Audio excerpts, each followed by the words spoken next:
Okay, this is going to be a video on why Hoya is better if you're using OPA. So this is not a tutorial on OPA, first of all.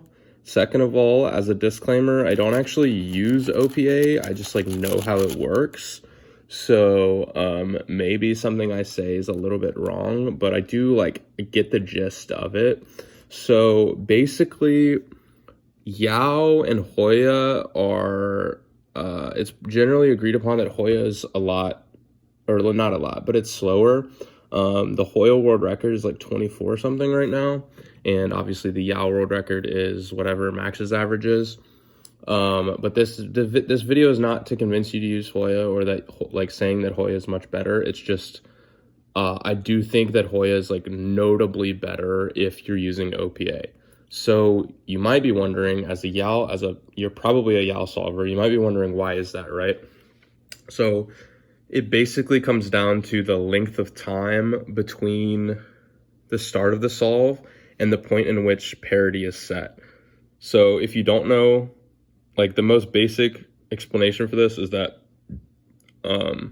parity is set at the third center, basically, because after the third center, the rest of the solve is just a combination of triggers. So the things that affect OPA or OLO parity are single wide turn moves, and that's pretty much it. A double wide turn move doesn't affect it. Outer layer turn moves don't, but the only thing that does is inner turn moves. And after the third center, all of your solving is triggers. So a trigger like this is two outer turn moves, so they cancel out basically. And Hoya has the potential to get to the solved, to get to the point at which OLO parity is set much sooner in the solve, which means that you have to spend less time in the solve thinking about parity, right? So I'm gonna do, I don't use Yao, so please forgive me, but I'm gonna do a very basic Yao solve real quick. Oh my goodness, I can't really see very well because of the light, so pretend this is a good Yao solve, all right? So Yao solves first two centers, and then I don't know, where's this next edge? Don't do Yao, just to be clear, and then solves the next three. So all of the point through this whole solve up to this point, you need to be thinking about parity. So every single layer turn move that you do, you have to constantly think about if I'm in even state or odd state, right? That whole time, all through up to this point, and then up to your next center, up until that point. Now, after that, that's when you finally can stop thinking about it, right?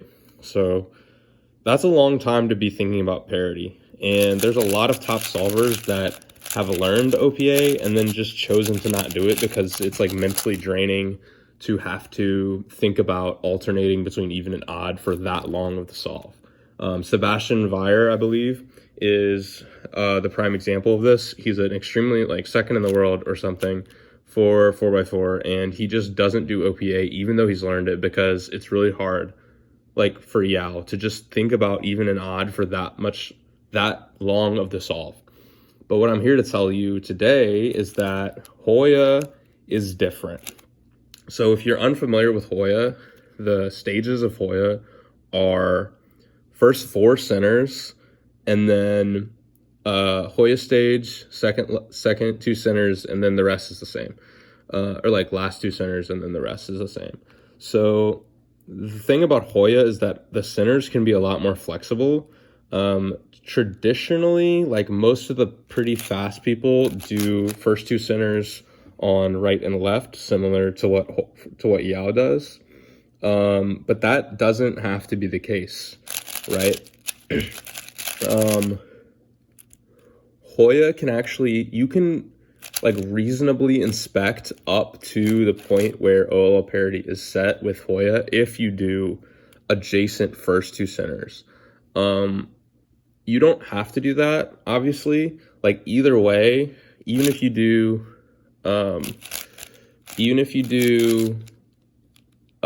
opposite and then an adjacent center, like, I don't know, like red here.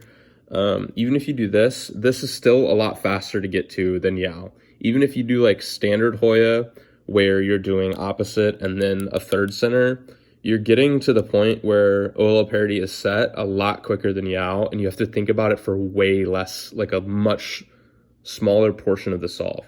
So then, even if you do like opposite and then that, like I said, you are saving thought processes basically. Like you don't have to think about it for as long.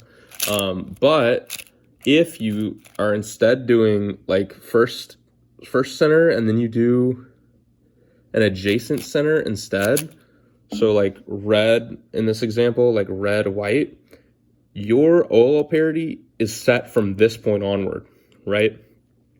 The rest of the solve for centers is going to be triggers. And if you're thinking about it, like just from move efficiency standpoint, this is like kind of suboptimal because your next center, well, this is really easy, but your next center is going to have to be triggers. And then your last center is triggers. But from a perspective of OLO parity, you can set OLO parity from like way earlier in the solve than Yao. And I think that is where Hoya is going to be, like the future of Hoya is OLO parity with like adjacent first two centers, because you can literally, if you're good enough, you can literally inspect up to the point where OLO parity is set, right? So yeah, that's the spiel. I hope you enjoyed the video, and I don't expect to convert anyone to Hoya because of this video, but it's just some thoughts on it and why I think that OLO parity avoidance is much better with Hoya than Yao. So yeah, that's it.